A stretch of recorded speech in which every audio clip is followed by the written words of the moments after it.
하나님을 만난 사건이 한 사람과 한 가정과 한 나라의 운명을 바꾸더라라는 것입니다. 자, 야곱이 꿈에서 뭘 봤습니까? 사닥다리를 봤습니다. 하늘이 열리고 사닥다리 하나가 나타나는데 하늘과 땅을 연결하는 사닥다리가 나타났습니다. 그리고 하나님의 사자들이 그 사닥다리를 오르락내리락 가더라는 것입니다. 거기서 하나님의 음성이 들리는데 나는 여호와니 너의 조부 아브라함의 하나님 이삭의 하나님이다. 하늘이 열렸습니다. 그리고 하나님의 음성을 들은 것입니다. 여러분, 하늘이 열린다는 것이 무엇입니까? 바라기는 부활주의를 맞이해서 우리 수종교회 2부 예배자들 마음속에 하늘이 열리는 은혜가 있기를 주의 이름으로 축복합니다. 하늘이 열려야 돼요. 자, 하늘이 열린다는 게 뭔가? 이 야곱처럼 갑자기 하늘에 구멍이 뻥 나서 사닥다리 하나라도 내 눈에 비춰지면 하늘이 열린 것으로 알겠는데 나에게는 그런 경험이 없는데 하늘이 도대체 나에게는 언제 열리는 것인가? 여러분, 하늘이 열린다는 것은 물리적인 상황을 봐서가 아닙니다. 여러분 생각 속에 이 한 가지 사실이 확 밀려오면 하늘이 열리고 있는 것입니다. 그 한 가지 사실이 뭐냐? 이 세상 육신의 삶이 전부가 아니다. 이 땅의 삶이 전부가 아니라 사람은 반드시 한번 죽는 것이요, 죽음 후에 저 세상이 있다. 천국과 지옥이 있다. 이 생각이 밀려오면 지금 여러분에게 하늘이 열리고 있는 것입니다. 하늘이 열린 그곳에 야곱은 베델이라는 이름을 붙이고 하나님의 집이라는 의미로 베델이라고 그 땅을 부르기 시작합니다. 자, 하늘이 열리면 마음이 바뀝니다. 하늘이 열리면 생각이 바뀝니다. 로마서 12장 2절에 마음을 새롭게 함으로 변화를 받아라. 무엇보다도 마음이 변해야 됩니다. 생각이 변해야 됩니다.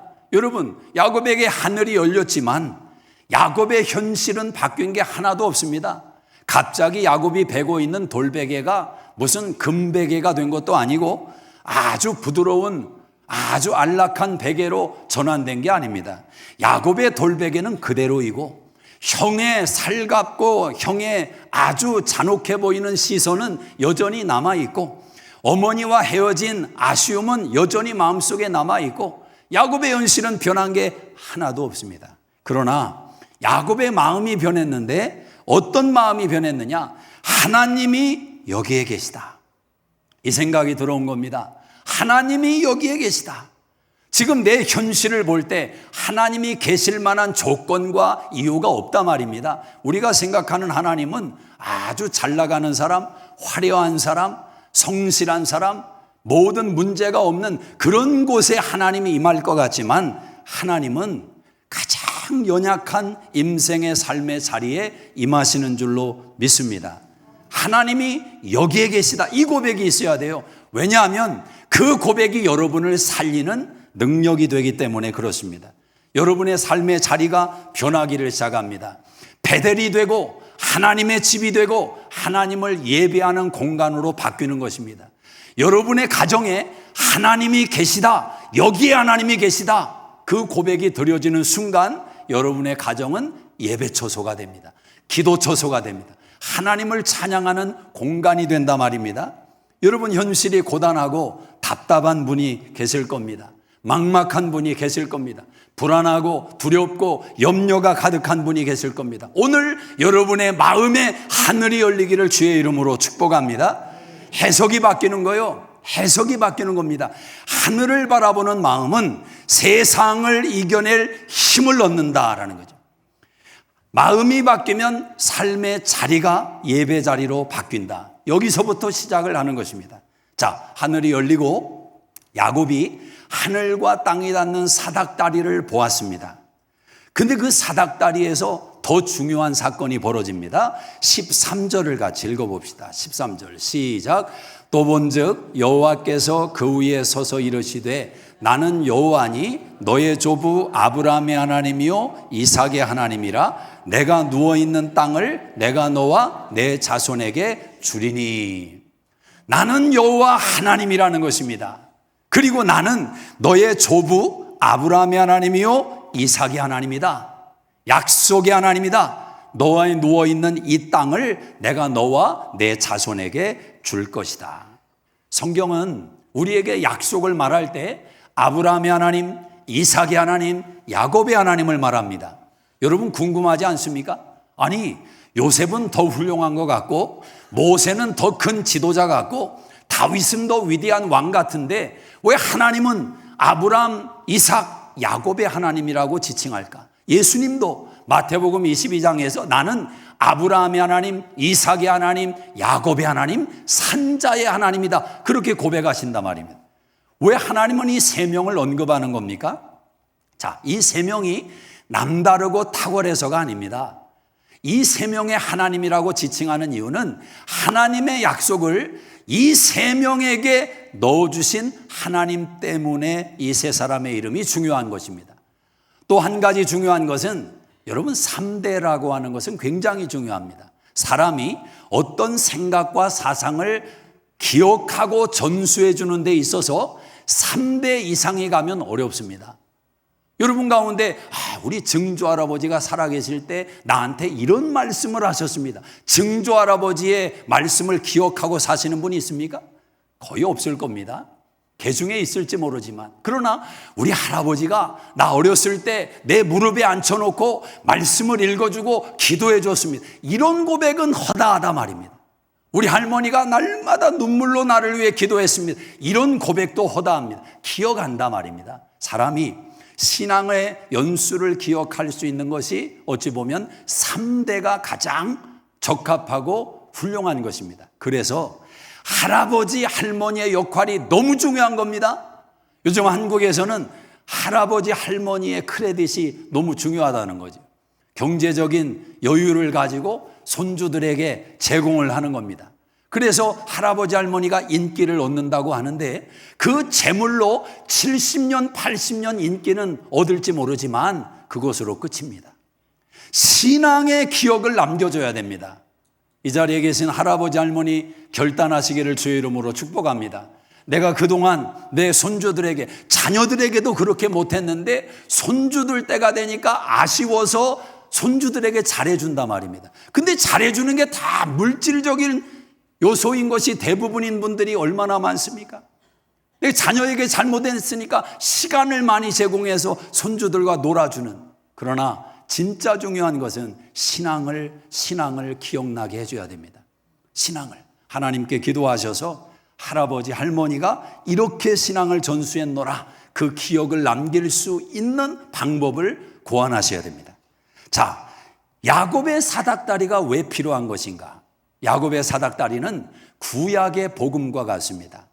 요한복음 1장 51절에 성경이 예수님에 대해서 이렇게 묘사를 합니다. 하늘이 열리고 하나님의 사자들이 인자 위에 오르락내리락 하는 것을 보리라. 예수님에게 하늘이 열리고 하나님의 사자들이 오르락내리락 하는 역사가 예수님에게 나타나는 것을 보게 될 거라고 이야기했습니다. 여러분, 예수님이 누구입니까? 예수님은 하나님과 우리 사이를 연결하는 사닥다리입니다. 중보자라 말입니다. 복음이 무엇입니까? 죄인인 인간이 자기 스스로 죄 문제를 해결할 수 없을 때 하나님께서 죄 없는 예수님을 이 세상에 인간으로 보내셨습니다. 그리고 예수님이 우리 죄를 대신하여 십자가에 달려 죽으셨습니다. 그리고 하나님께서 그 예수님을 죽은 자 가운데서 사흘 만에 살려내신 줄로 믿습니다. 그래서 우리가 하나님의 보좌 앞에 담대히 나갈 수 있는 길이 열린 것입니다. 우리는 하나님과 원수된 관계였고 하나님에게 사망의 선고를 받은 자이고 지옥에 들어갈 수밖에 없었던 운명인데 예수님 때문에 우리의 죄가 용서함 받고 하나님의 자녀가 되었다라는 거죠. 그래서 야곱의 사닥다리는 신약의 우리를 살리는 예수님을 예표하는 믿음의 고백과 같다라는 것입니다. 자, 하나님께서 나타나셨습니다. 누구에게? 야곱에게 직접 나타나셔서 하나님이 말씀하시는 겁니다. 여러분, 모세는 하나님이 얼굴을 바라보면 자기가 죽는다고 생각을 했습니다. 이게 이스라엘 백성들이 경험했던 하나님에 대한 고백입니다. 실제로 하나님을 본 자가 없어요. 그런데 오늘 이 본문 속에 야곱에게만큼은 하나님이 나타나셨다는 겁니다. 하나님이 서서 13절에 말씀하지요. 나는 여호와다. 하나님 자신을 드러내시고 내가 너의 누워있는 땅을 너와 내 후손에게 줄 것이다. 하나님이 말씀하셨다라는 거죠. 이 세상은 죽음이라는 무서운 방문자가 지배하고 있습니다. 저의 죽음에 덫이 깔려 있습니다. 어디에 덫이 있는지 모르기 때문에 언제 걸릴지 언제 넘어질지 모르는 인생을 살아갑니다. 그런데 여러분, 성도의 능력이라는 게 무엇입니까? 우리는 죽음을 두려워하지 않는다라는 것입니다. 물론 아멘이 없는 것을 제가 당연하다고 생각을 합니다. 왜? 저도 죽음을 두려워합니다. 저도 건강에 대해서 두려움이 있습니다. 설교 초반에는 눈이 너무 떨려가지고 이거 큰일 났다. 설교하는데 성도님들 또 실족하겠구나. 그래서 여러분을 쳐다보지를 못하겠는 거예요. 근데 설교를 또 이렇게 하다 보면 제정신으로 또 돌아왔습니다. 저도 건강에 대한 염려가 있고 두려움이 있어요. 그런데 두려워하지 않는다 말입니다. 여러분, 이 역설을 아시겠습니까? 죽음의 한복판에 놓여있는 인생이지만 하늘이 열린 사람들은 두려워하지만 두려워하지를 않는다라는 거죠. 이 역설 가운데 살아가는 겁니다. 우리 지난 금요일에 도미니카 공화국에 선교하시는 김효셉 선교사님 어머니 김영란 사모님이 돌아가셨다는 소식을 제가 여러분 나눠드렸습니다. 이 사모님이 참 안타까운 부분이 이 막내 아들이 너무 엄마를 사랑하고 그래서 어떤 심정인지를 제가 너무 잘 알거든요. 50대에 남편 목사님을 먼저 하나님께 보내드리고 홀로 살아가는데 아들 둘이 선교사이고 또 신학교에서 가르치고 그러다 보니까 홀로 또 살아가시면서 그렇게 삶을 보내셨습니다. 아들들이 효자예요. 환경이 상황이 그런 것을 사모님이 누구보다 잘 아시잖아요. 그렇게 사셨는데 저는 목요일 날 그분하고 통화를 했는데 24시간도 지나지 않아서 돌아가셨다는 소식을 들은 겁니다. 어머니가 돌아가시고 도미니카에 있는 선교사님과 통화를 했습니다. 2시간이 지난 시간입니다. 근데 너무 담담하고 그냥 어이가 없겠지요. 정신이. 그 선교사님 사모님은 통곡을 하고 그렇게 우는데 선교사님은 굉장히 침착해요. 그러면서 이런 말을 하더라고요. 엄마 좋은 곳에 가셨으니까 목사님 괜찮아요. 그러시더라고요. 좋은 곳에 가셨으니까. 여러분, 세상 사람들이 누군가 장례식을 치르면 꼭 그 말을 하더라고요. 좋은 곳에 가셨으니까 괜찮습니다. 근데 그분들은 모르거든요. 좋은 곳에 갔는지 안 갔는지를. 저는 이 선교사님의 마음이 좀 이해가 돼요. 좋은 곳에 가셨으니까 괜찮아요. 그렇게 말하지만 그 심정은 어떨지 제가 100번 공감을 합니다. 왜냐하면 저도 경험이 있기 때문에 그렇습니다. 2011년 부활주일입니다. 그 전날 저희 아버님 돌아가시는 그 상황에서 밤새도록 저희 집사람은 만삭이고 언제 애가 나올지 모르는데 슬픈 모습을 보이면 또 애한테 해로울 것 같고 그래서 아파트 사무실에 가서 울다가 또 문을 잠궈야 된다고 해서 부탁을 해서 런더리 방을 빌려가지고 거기서 밤새도록 아버지 사진 영상 보면서 울다가 부활주일 아침에 교회 와서 예배를 드립니다. 일부 예배. 우리 예수님 부활하셨습니다. 기뻐하고 사무실로 들어가서 문 걸어 잠그고 울다가 2부 예배 또 나와서 우리 예수님 부활하셨습니다. 그리고 또 들어가서 울다가 점심은 건너뛰고 3부 예배 그날 또 오늘처럼 침례식이 있었습니다. 여러분, 우리 침례 받은 분들 기뻐하십시다. 그날 제가 무슨 정신으로 보냈는지를 모릅니다. 그런데 저는 그 두 가지가 다 공존하는 것이 신앙이라고 생각합니다. 야곱의 할아버지 아브라함도 아버지 이삭도 부활신앙의 주인공이라는 것을 여러분 아십니까? 여러분, 야곱의 아버지 이삭이 아들들에게 이 말을 안 했을까요? 이 말을 들려주지 않았을까요? 아들 이리 와봐. 이리 와봐. 너희 할아버지에 대해서 아빠가 해줄 얘기가 있다. 때는 말이지, 아빠가 네 나이쯤 됐을 때다. 모리아 산에 말을 꺼내며 아버지 아브라함이 자기를 하나님께 바치려고 했던 그 사건의 이야기를 쭉 아들 야곱에게 전해주는 것입니다. 여러분, 그 할아버지의 믿음이 무엇이었습니까? 로마서 4장 17절에 성경이 말씀합니다. 아브라함이 믿은 하나님은 죽은 자를 살리며, 거기에 있습니다. 부활의 믿음이에요. 죽음이 전부가 아니다. 죽음이 끝이 아니다. 부활의 믿음이 경험되면 인생의 자세에, 태도의 변화가 생깁니다. 저는 오늘 여러분에게 이 변화가 있기를 원하는 것입니다. 부활신앙이 한 번 1년에 듣고 지나가는 메시지가 아니라 이 말씀 가운데 어떤 한 대목이라도 내 심령을 두들겨서 망치질을 해서 내 인생 가운데 부활의 신앙이 나를 바꾸는 한 가지가 있기를 원하는 겁니다. 하나님이 여기에 계시다. 하나님이 여기에 계시다. 하나님의 임재를 체험한 사람들이 고백하는 내용입니다. 하나님의 집이 여기요, 하늘의 문이 여기다. 하나님의 약속을 붙들고 야곱이 기도를 합니다. 자, 20절을 한번 같이 큰 소리로 읽어보겠습니다. 20절 시작. 야곱이 소원하여 이르되 하나님이 나와 함께 계셔서 내가 가는 이 길에서 나를 지키시고 먹을 떡과 입을 옷을 주시어 평안히 아버지 집으로 돌아가게 하시오면 여호와께서 나의 하나님이 되실 것이요. 자, 지금 야곱이 부활의 주님 앞에 약속을 받은 그 하나님 앞에서 자기가 약속을 걸고 있습니다. 여러분, 신앙이 뭔지를 잘 아셔야 됩니다. 신앙은 하나님의 약속 앞에서 우리가 약속을 거는 게 신앙입니다. 저는 이것이 하나님의 열심에 대해서 성도가 열심내는 거라고 고백하고 싶습니다. 이게 신앙생활입니다. 우리가 믿음으로 역사한다라고 할 때 우리는 두 손 뒤로 뒷짐지고 하나님께서 전적으로 다 알아서 하신다. 너는 차렷 가만히 있어라. 이렇게만 믿음을 생각할 때 믿음의 오류가 생기는 겁니다.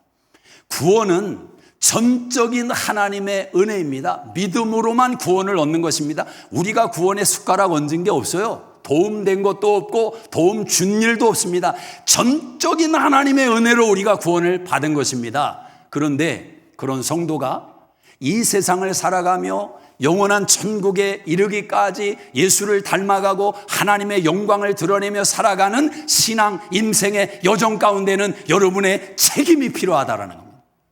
믿음 안에 여러분의 책임이 있다는 거예요. 믿음은 은혜와 책임이 조화되는 것입니다. 이걸 잊지 마셔야 돼요. 구원은 전적인 하나님의 은혜요, 강권하시는 하나님의 사랑이지만 그분의 영광을 드러내고 그분의 뜻 가운데 살아가고 그분을 닮아가고, 이것은 가만히 있는데 주님께서 만나를 내려주시고 가만히 있는데 입을 벌려서 먹을 것을 넣어주시는 게 아니다라는 거예요. 아니다라는 거예요. 은혜 속에서 우리의 믿음의 책임이 뒤따릅니다. 한국에 유명한 목사님이 계셨습니다. 이분이 늘 설교하실 때 이런 말씀을 많이 했습니다. 여러분, 이 세상은 덧없습니다. 저 천국이 우리를 기다리고 있습니다. 천국을 보면서 좀 사십시오. 저는 오래 살고 싶지 않습니다. 빨리 주님에게 가고 싶습니다. 사도 바울처럼 그런 고백을 했습니다. 근데 이 목사님이 어떤 큰 병에 걸린 겁니다. 근데 그 병에 걸렸는데 한국에도 의사 좋은 분들이 얼마나 많겠습니까마는 그 병을 치료하는 데 있어서 전문적인 의사가 미국에 있었던 겁니다. 이분이 치료받기 위해서 미국에 오셨습니다. 자, 이 문제를 놓고 실족하는 성도들이 생겼습니다. 아니, 목사님, 천국 빨리 가고 싶다고 하더니 오래 살고 싶은가 보네. 미국 가셨네. 미국 가서 치료하네. 이게 평소에 했던 말과 이 행동 속에서 충돌이 일어난 거죠. 여러분, 거기에 여러분의 숟가락을 하나 더 얹어서 여러분도 비판하는 목소리를 낸다면 아직 믿음을 모르는 신앙인 겁니다. 저는 그 목사님이 나는 하나님께 빨리 가고 싶습니다. 천국에 가고 싶습니다. 그 고백이 믿음이고 진실이라고 믿습니다.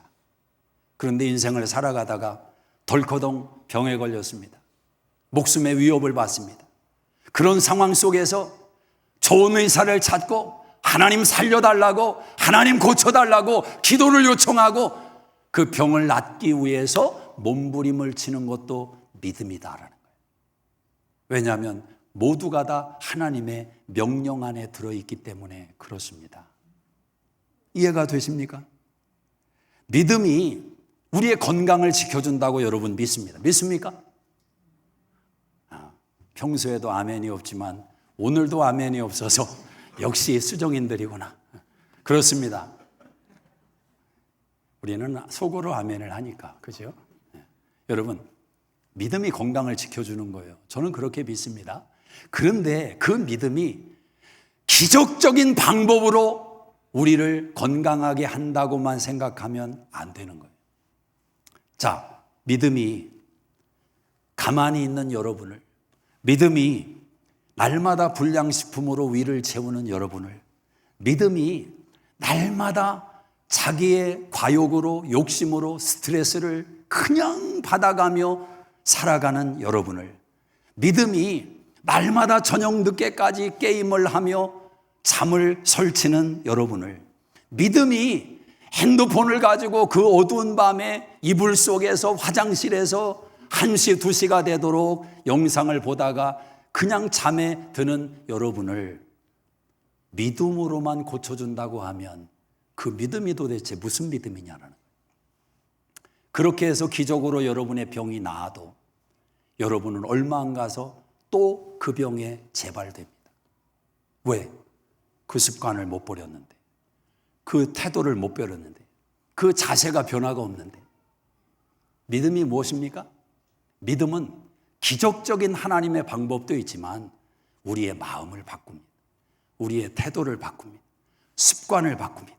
절제할 능력을 줍니다. 기호를 바꿉니다. 생각 안 나게 합니다. 이게 믿음이라는 거죠. 믿습니까? 여러분 안에 이 믿음의 역사가 있으셔야 돼요. 하나님의 열심에 대한 인간의 열심. 하늘이 열리고 하나님 앞에 결단하는 야곱입니다. 자, 야곱이 무엇을 결단하는가? 3가지를 결단합니다. 3가지. 오늘 여러분 안에 이 결단이 있기를 주의 이름으로 축복합니다. 첫째, 야곱의 결단이 뭐냐? 하나님이 나의 하나님이 되십니다. 따라하십니다. 하나님이 나의 하나님이 되십니다. 우리 21절을 한번 읽어봅시다. 21절 시작.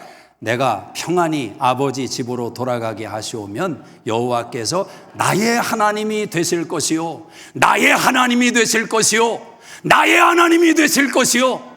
다른 분의 하나님이 아니라, 우리 집사람의 하나님이 아니라 나의 하나님, 나의 하나님, 나의 하나님이 되실 것이요. 약속을 한단 말입니다. 근데 이 야곱이 참 머리가 비상한 사람입니다. 이 기도를 드리면서 살짝 약속 위에다가 조건 하나를 딱 올려놓습니다. 그 조건이 뭐냐? 20절에 보니까 야곱이 서원하여 이르되 하나님이 나와 함께 계셔서 내가 가는 이 길에서 나를 지키시고 먹을 떡과 입을 옷을 주시어 내가 평안히 아버지 집으로 돌아가게 하시오면. 비상한 사람이에요. 하나님이 일단 나와 함께 계셔야 됩니다. 하나님, 나 지켜주셔야 됩니다. 형으로부터도 지켜주시고 삼촌으로부터 지켜주시고 모를 위협으로부터 지켜주시고, 또 중요한 건 먹을 음식과 입을 옷을 주셔야 됩니다. 경제적인 거 하나님 책임져 주셔야 됩니다. 그리고 더 하나, 내가 평안히 아버지 집으로 돌아오게 하시면 건강까지도 요구하는 거예요. 아니, 건강해야 아버지 집으로 오든지 말든지 할 것 아닙니까? 여러분, 그래서 건강을 위해서 기도하는 게 여러분 기복신앙이 아니에요. 오병양 장모님, 이 예배 한 번 드리기 위해서 얼마나 하나님께 기도했는지 아세요? 당연한 게 아니라니까. 맞아요, 틀려요, 장모님. 당연한 게 아니라고요. 여러분, 건강을 잃으면 하나님 예배하기가 힘들어져요. 예배하기가 힘들어져요. 경제적인 문제가 생기면 그거 메꾸려고 예배자리 뒷전으로 삼을 수밖에 없어요. 그런데 기복신앙이에요. 물론 우선순위가 잘못됐기 때문에 문제지만. 그래서 야곱은 아주 디테일로 구하는 거예요. 하나님 나 지켜주셔야 돼요. 하나님 먹을 거 입을 거 하나님 책임져 주셔야 돼요. 하나님 나 건강 지켜주셔야 돼요. 여기에 하나 더 얻는 게 뭐냐? 평안이 오게 하시면. 참 비상한 사람입니다. 성경에 요셉 같은 사람은 성실한 관리형의 사람이죠. 자기에게 맡겨진 일을 성실하게 감당을 해서 하나님이 점프하게 하시는 요셉. 이삭 같은 경우는 안정형입니다. 이 사람은 뭘 시도를 안 해요. 그런데 순종의 신앙이 있어서 가만히 있어도 이삭에게는 소득의 100배를 하나님이 더하시는 가장 복을 받은 사람 중에 한 명이 이삭이에요. 야곱은 누구냐? 비즈니스형입니다. 비즈니스. 다 계산적인 거, 계산. 이렇게 해서 하나님을 상대로도 지금 흥정을 하는 겁니다. 그런데 저는 놀라운 것이 그렇게 걸어오는 흥정을 하나님이 다 받아주신다. 이게 하나님의 크기입니다. 야곱의 마음을 하나님이 몰라요? 야곱의 근성을 하나님이 몰라요? 근데 하나님은 나는 너의 하나님이 되기로 작정했다. 하나님이 결정하시고 하나님이 약속하시고 하나님이 선언하신 것을 하나님이 지키기 위해서 하나님은 야곱의 어떠함에 개의치 않고 그의 인생을 붙들고 가신다라는 거죠. 나의 하나님, 내 안에 예수님이 계십니다. 이 고백은 위대한 것입니다. 나의 하나님. 두 번째로 야곱이 약속한 게 뭐냐? 자, 22절을 한번 읽어봅시다. 22절 시작. 내가 기둥으로 세운 이 돌이 하나님의 집이 될 것이요 하나님께서 내게 주신 모든 것에서 10분의 1을 내가 반드시 하나님께 드리겠나이다 하였더라. 야곱이 거기에 기름을 붓고 자기의 그 베고 잤던 돌로 베델이라는 그 땅의 이름을 부르고 여기는 하나님의 집이다. 그렇게 결단을 했습니다. 그리고 고백하는 말이 나는 하나님을 모시고 살겠습니다. 이 돌이 하나님의 집이 될 것입니다. 하나님의 집. 하나님 여기에 계셔야 됩니다. 여러분, 하나님은 영이십니다. 하나님은 어느 특정 장소에 머물거나 매이시는 분이 아니에요. 하나님은 온 우주 만물 가운데 지금 동시에 계신 분이 하나님이십니다. 그런데 하나님을 특정 장소에 가두려고 하는 거예요. 누가? 야곱이. 네, 여러분, 하나님은 이런 야곱의 태도를 기꺼이 받아주시는 그분이 하나님이십니다. 어디에 갇히는 분이 아닌데 여러분이 믿음으로 하나님 여기에 계셔야 돼요. 이게 하나님의 집입니다. 저 그렇게 살기로 결단했으니까 하나님 이 집에 계셔야 됩니다. 여러분이 만약 하나님께 그런 고백을 드리면 하나님이 나 몰라라 하시면서 그래 내가 여기 있어주마. 이게 하나님이시란 말이에요. 야곱은 지금 하나님을 자기의 삶에 모시기로 결단한 겁니다. 마치 다윗처럼 시편 16편 11절에 내가 항상 여호와를 내 앞에 모심이요. 지금 야곱은 여기가 하나님의 집입니다. 우리는 압니다. 우리의 몸이 하나님이 거하시는 성전이라는 것을 압니다. 주님을 내 마음속에 모시는 거예요. 내 마음속에. 저는 예수를 믿고 하나님의 자녀로 살아가면서 술, 담배를 안 하는 게 덕이 된다. 그런 신앙관을 가지고 있습니다. 그러나 술을 마시는 게 죄다. 담배 피는 게 죄다. 그렇게는 또 접근을 안 하는 신앙의 견해를 가지고 있습니다. 덕의 원리로 설명을 해요. 덕의 원리로. 그러면서도 동시에 어떤 경우는 그런 이제 설명을 할 때가 있잖아요. 주님이 계신 이 몸에다 담배 연기를 이렇게 집어넣으면 주님이 콜록콜록하고 그게 되겠냐? 담배 피지 마라. 그런 이제 가르침과 견해를 피력할 수 있단 말입니다. 근데 전에는 그런 것은 좀 그런 접근은 안 했으면 하는 생각이 많았습니다. 왜냐하면 그건 너무 하나님을 우리식으로 생각하는 거죠. 그러면 커피 좋아하는 나는 예수님 계신 이곳에다 니코틴을 날마다 니코틴 아닌 카페인을 날마다 넣어주고, 콜라 좋아하면 날마다 카페인 넣어주고, 설탕, 그 몸에 안 좋은 설탕을 날마다 넣어주고, 별반 다를 게 무슨 차이가 있겠습니까? 그런 접근을 좀 지향을 했는데, 그런데 이제는 좀 생각이 바뀌었습니다. 그것도 필요하다. 어떤 사람은 그런 접근을 통해서도 내 안에 주님 계신데, 내가 이거 담배 끊어야지. 실제로 그렇게 담배를 끊은 간증을 듣고 나니까 제가 회개했습니다. 그래, 그럴 수 있구나. 여러분, 몸에 안 좋은 걸 왜 하냐 이거죠. 그래서 여러분의 습관 가운데 술도 그렇습니다. 술 마시면 기분 좋다고 하는데 술 때문에 기분 좋은 건 1도 없답니다. 술은 건강에 다 안 좋은 액체랍니다. 다만 그 분위기 때문에 좋다고 느끼는 거지. 그래서 제가 말씀드리잖아요. 정 마시고 싶으면 부부끼리 고기 구워놓고 와인 한 잔 따라서 서로 남에게 얘기하지 말고 조용히. 저는 신학교 다닐 때 저희 집사람이 오더니 여보 오늘 좀 당황스러운 일이 있었다. 어느 사모님 집에 사모님들 모여서 교제하는데 갑자기 냉장고에서 포도주를 꺼내가지고 사모님이 나눠주면서 나는 건강 위해서 이거 마시고 있는데 한 잔씩 드시라고. 그래서 이걸 거절은 했지만 지혜롭게 거절하느라고 고생했다고 그런 이야기를 들었는데 그건 덕이 안 됩니다. 어느 교회에서 목장에서 아마 그런 해프닝이 있었나 봅니다. 그걸 누가 이제 전해할 거 아니에요? 그럼 나중에 이게 어떻게 와전되냐면 있잖아, 어느 교회에 그 목장 있는데 캔쿤에 놀러 가서 목원들끼리 밤새도록 술 마셨대. 그 한 번의 작은 실수 때문에 교회 다 망가지는 겁니다. 교회 명성이. 제발 우리 수정교회에서는 그런 소문 안 나기를 주의 이름으로 축복합니다. 여러분, 야곱의 이름이 뭡니까? 거짓말장이 아닙니까? 근데 그 야곱이 하나님께 약속을 합니다. 하나님, 내 몸이 하나님의 전입니다. 하나님의 집입니다. 거룩하게 살겠습니다.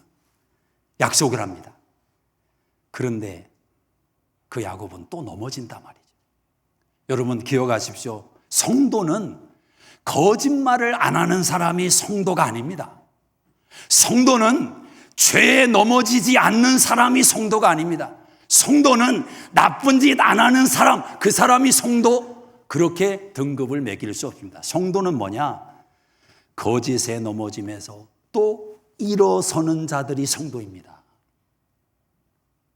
실수와 죄와 넘어짐 속에서 다시 일어날 수 있는 회복력을 가진 게 성도란 말입니다. 의인은 7번 넘어져도 8번째 일어나는, 그게 성도입니다.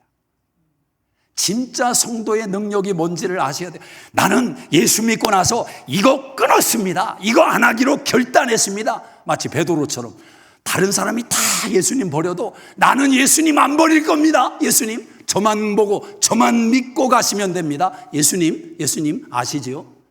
그 베드로가 예수님 모른다고 3번이나 저주했습니다. 대놓고 저주한 사람은 베드로밖에 없습니다. 누구를 믿는단 말입니까? 자기 의의를 믿는다고요? 복음은 그렇게 말하지 않습니다. 너는 넘어질 수 있고 너는 쓰러질 수 있고 다시 그 연약함 가운데 또 네 발걸음이 옮겨갈지 모르지만 이미 너는 나의 것이 되었고 나는 너를 거룩한 자로 만들기로 결단했으니 너는 내가 만들 거다. 이게 하나님의 주권의 힘인 것입니다. 그래서 이 신앙을 알아가면 그 하나님의 무궁하신 사랑이 너무 크기 때문에 옛날처럼 살 수가 없는 거예요.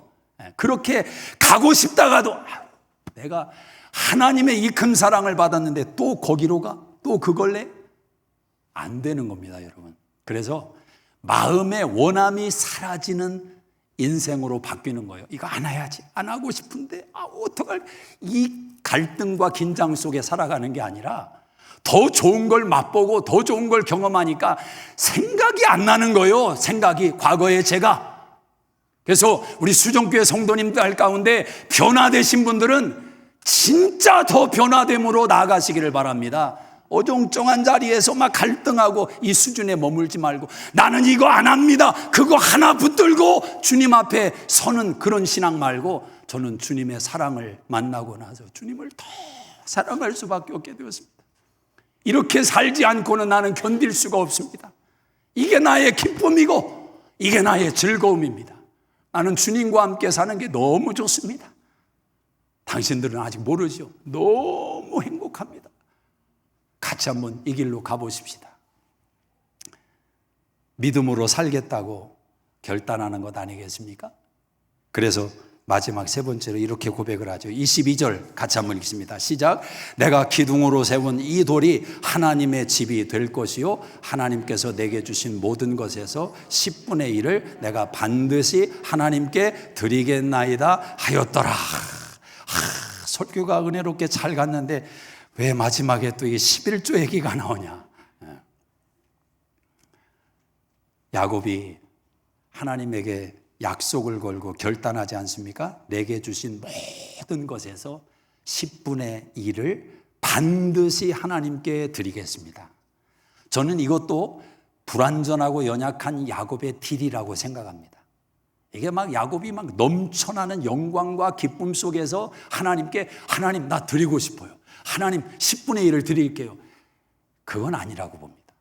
왜냐하면 진짜 그 믿음이 왔으면 야곱은 10분의 1 이야기를 안 합니다. 그리고 무슨 이야기를 하냐? 하나님 저 드릴게요, 제 인생 드릴게요, 하나님 저 받으세요. 이 고백이 나왔어야 그게 진짜입니다.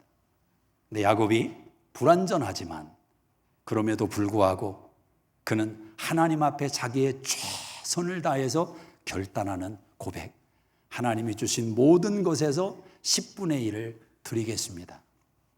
저는 목사로서 수정교회 성도님들에게 아주 기쁜 마음으로, 간절히 소망하는 마음으로 권면해 드립니다. 하나님 앞에서 11조 신앙을 회복하십시오. 11조 신앙이 아직 시작되지 않은 분들은 기도하십시오.